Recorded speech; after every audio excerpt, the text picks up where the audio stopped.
Hello，大家好啊！咁而家咧又講另外一個故仔啦。我有一位 client 咧就嚟揾我，係調整呢個元神宮嘅。咁佢係生活比較平靜啦，唔會係好特別有啲大起大落嘅。咁而呢一位嘅客人咧，佢嚟到調整元神宮嘅時候咧，我就見到佢喺花園度有個女仔揞住塊面喺度喊緊嘅。咁喺我形容咗大概佢係咩外表之後咧，咁呢一個客人就大概估到係邊一位，咁係佢其中一位嘅以前女朋友。而佢亦都話其實已經係分咗手幾年啦，咁亦都冇聯絡嘅，所以咧就冇諗到點解會見到佢喺元神宮度喊咧？咁我又想話俾大家聽，好多時咧有一啲感情咧，雖然係分咗手，好似完結咗，你唔愛佢，唔代表佢仲唔愛你嘅。咁所以咧，可能佢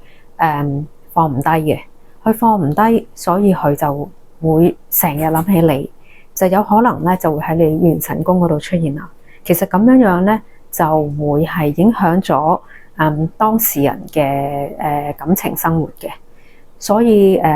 我嘅做法咧就係請佢離開嘅，咁都係要同佢講返，即係完咗就係完咗，一廂情願其實係唔會有開心嘅日子過咯。咁所以我想話俾大家聽咧，其實真係唔應該咧攞情感呢件事嚟玩啦，或者唔認真嘅。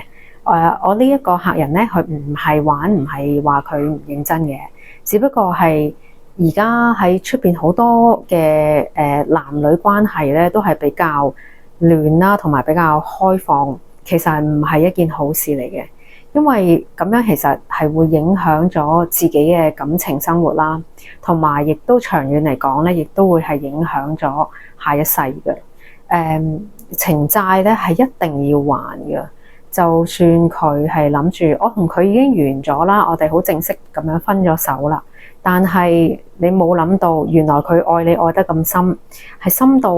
喺佢嘅元神宮入邊見到嗰位女士揞住塊面喺度喊咯。咁所以佢哋嘅呢個瓜葛，如果對方真係愛到太過點講咧？太過係控制唔到自己嘅話，其實嗰個嘅業障會係好重嘅。咁所以只係奉勸大家一句啦，真係諗清楚啊，認真啊，先至好一齊咯。如果唔係，太多情債你真係還唔晒，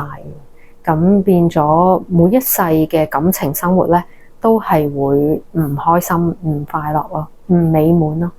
咁今日講到呢度。我哋下次再傾啊，拜拜。